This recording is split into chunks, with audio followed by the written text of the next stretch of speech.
Nope.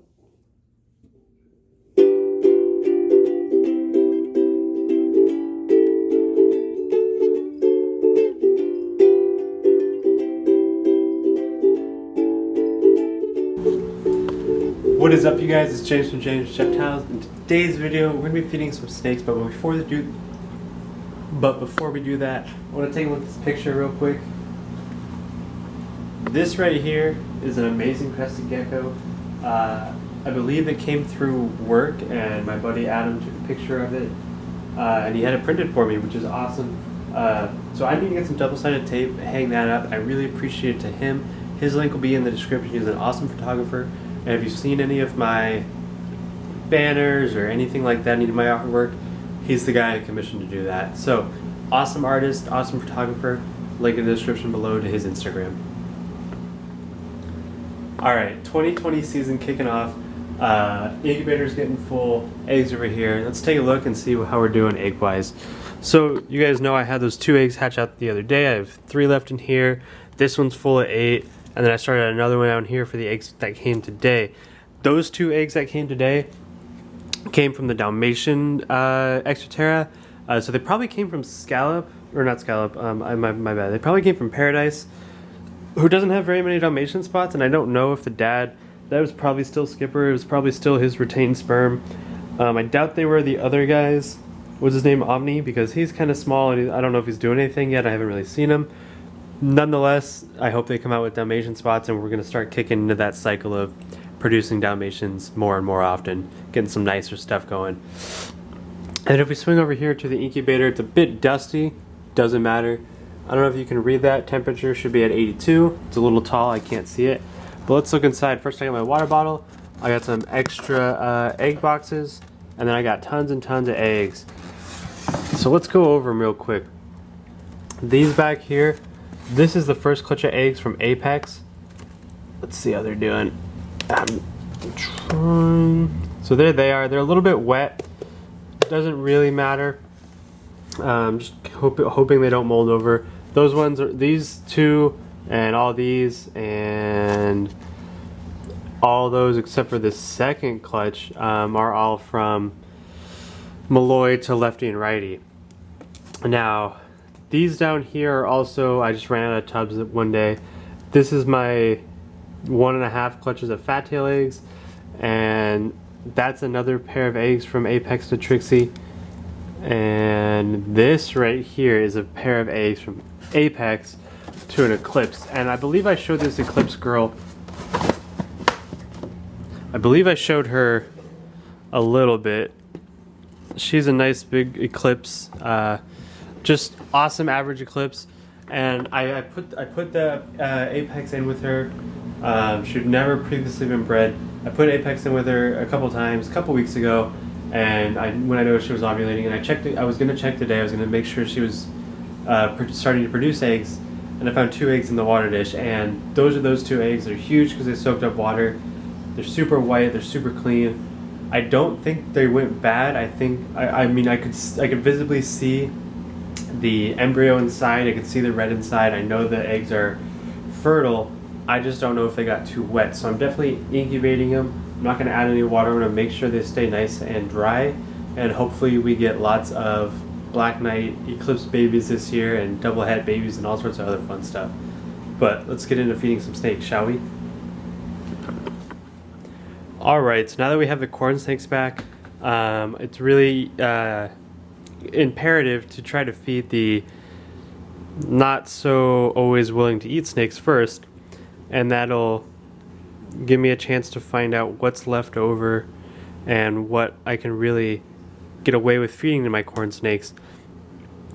Steve's kind of got this little entrance that he likes to use. I don't know if he's hungry. Let's see if I can move his bowl a little bit.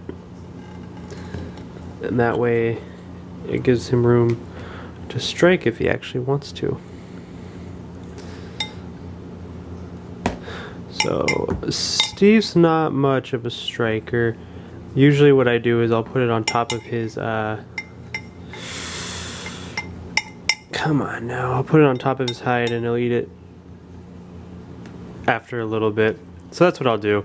I'll leave it there, and I think adult mice are just a little bit too big for my corns right now. I just don't want to push any of them too far. I've definitely, if you've seen some videos when I first got the corns, I definitely do push them a lot. I make sure, I kind of show off that, you know, you can feed them very large prey items, you can feed them lots of prey items, you can handle them right after shedding, you can handle them right after feeding, you can handle them right before feeding. And it's just something I like to prove. You know, corns are pretty sturdy animals. We don't give them enough credit. Most animals are really sturdy and we don't give them enough credit. But some snakes are just picky. Alright, so next up is my chocolate phase California king snake, Nestle. Let's see if she's hungry. I don't think she is, which is a shame, because then what do I do with this large mouse? Please eat.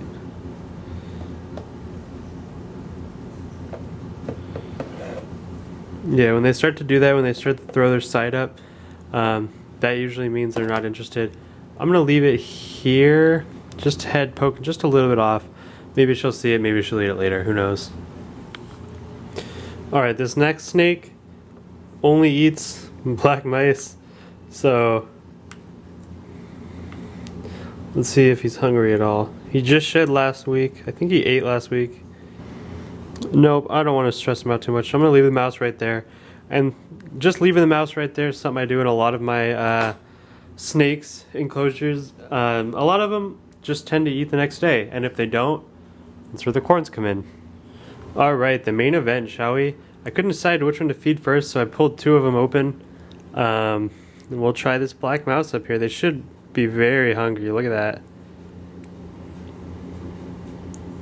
Of course, this is my female striped gold dust het motley, or pos het motley. Eating for the first time after brumation. Just a nice black mouse. I left them both open so we could see the animals. I don't know if this one's in its hide or not. And there she goes back down with her nice meal. So as she slowly takes that one down, I got my male reverse okatee right here, definitely looking hungry. Look at this guy. Such a beautiful coloration on this animal. That nice coil. I don't know what she's doing. Give it a little wiggle. Better start eating. Alright, these next two snakes aren't getting quite as big meals just because I don't have them thawed out, but I might give them multiple, who knows.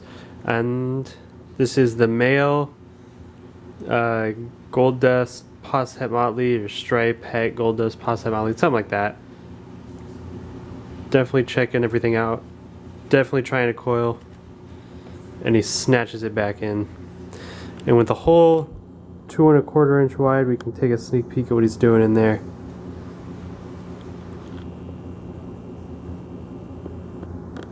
Alright, let's feed one more, shall we? Not to him, to the female reverse okatee, who I've never liked the coloration of as much, but I hope they produce some nice babies like that look similar to the dad. It looks almost like a red zep. Let's see if I can get her to come out.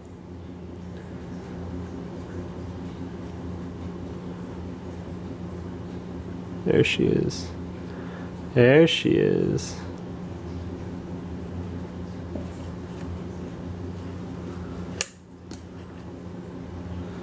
Yeah, she's beautiful. Clean my tongs off. I got some mouse hair on them. So I'm gonna let these guys eat, and I'll go feed the other two king snakes and my blue beauty. Alright, so you guys know the drill with these guys. They don't normally eat off the tongs. I generally have to kind of tease feed and then leave them in there, like I will with that one, and like I will with this one as well.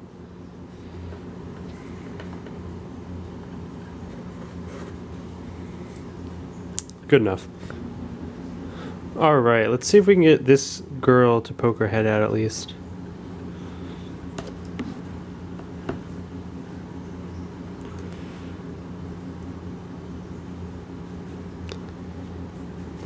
Oh, half a second. You see it? Let's catch that instant replay if we can.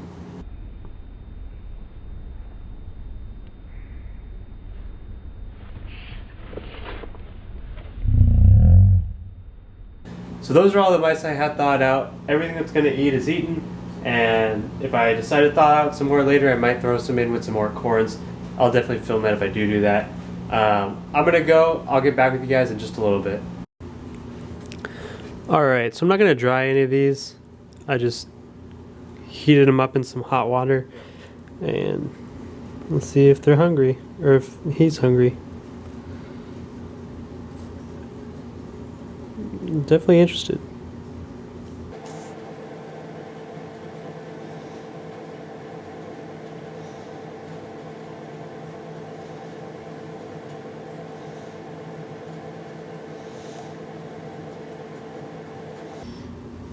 Very dainty, this one.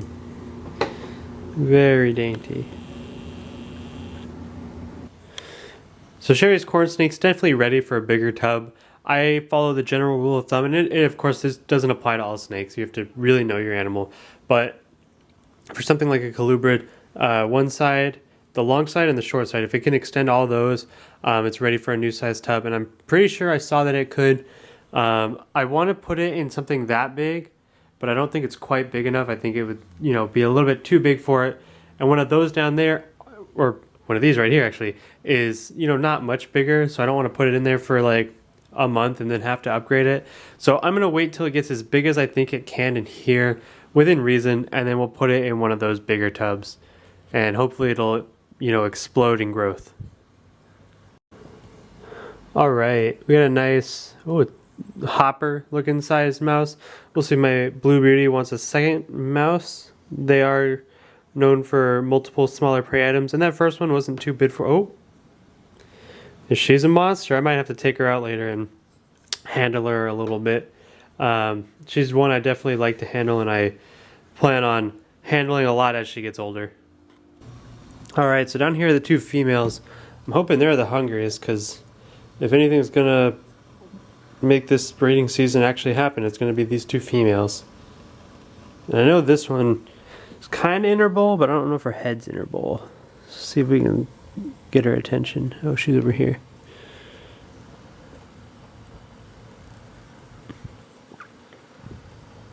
Oh yeah. Yeah. That's a nice snake. Look at her. Look at that jawline, dude. Let's see if I can zoom in without losing too much focus.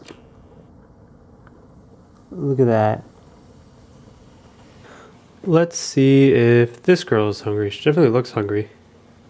Oh yeah. 100%. Oh, jeez.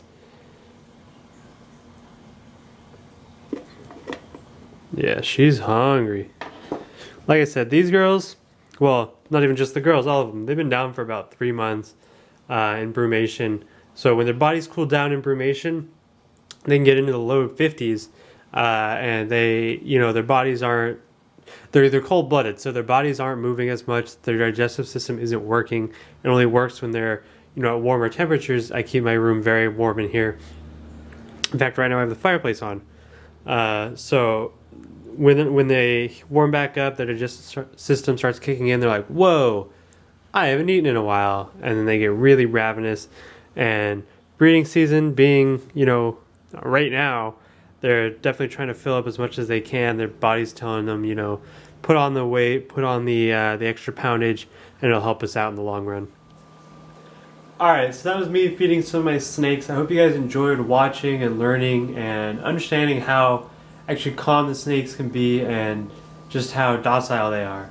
Anyway, I'm James Reptiles. I hope you guys enjoyed. Make sure to like, comment, subscribe. All that definitely helps out the channel. Hit me up on Instagram, Facebook, Twitter, jamesreptiles@gmail.com if you have any questions.